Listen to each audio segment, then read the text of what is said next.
ఒక గుప్పడి పల్లీలను అయితే ఫ్రై చేసి పక్కన పెట్టేసుకోవాలి. కావాల్సినంత ఆయిల్ని అయితే ప్యాన్లోకి తీసుకోండి.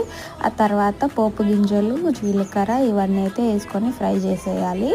ఫ్రై చేసుకున్న తర్వాత దీనిపైనే ఒక 4-5 మిర్చి కట్ చేసేసుకోండి. చిటపటలాడిన తర్వాత మనం కట్ చేసుకున్న ఆనియన్ కూడా వేయండి.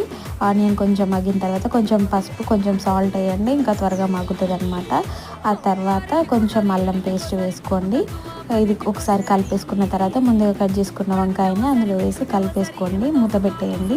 నెక్స్ట్ అయితే మనం ముందుగా ఫ్రై చేసుకున్న పల్లీలు ఉన్నాయి కదా, వాటిని అయితే ఒక్కసారి తిప్పేసేయండి.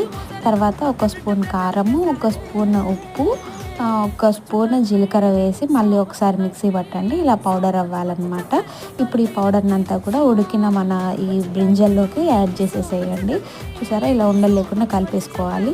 నెక్స్ట్ మూత పెట్టి ఒక 10 నిమిషాల తర్వాత చూస్తే ఇలా ఆయిల్ అనేది రావాలి. ఇలా వచ్చిందంటే కర్రీ అయిపోయినట్టే.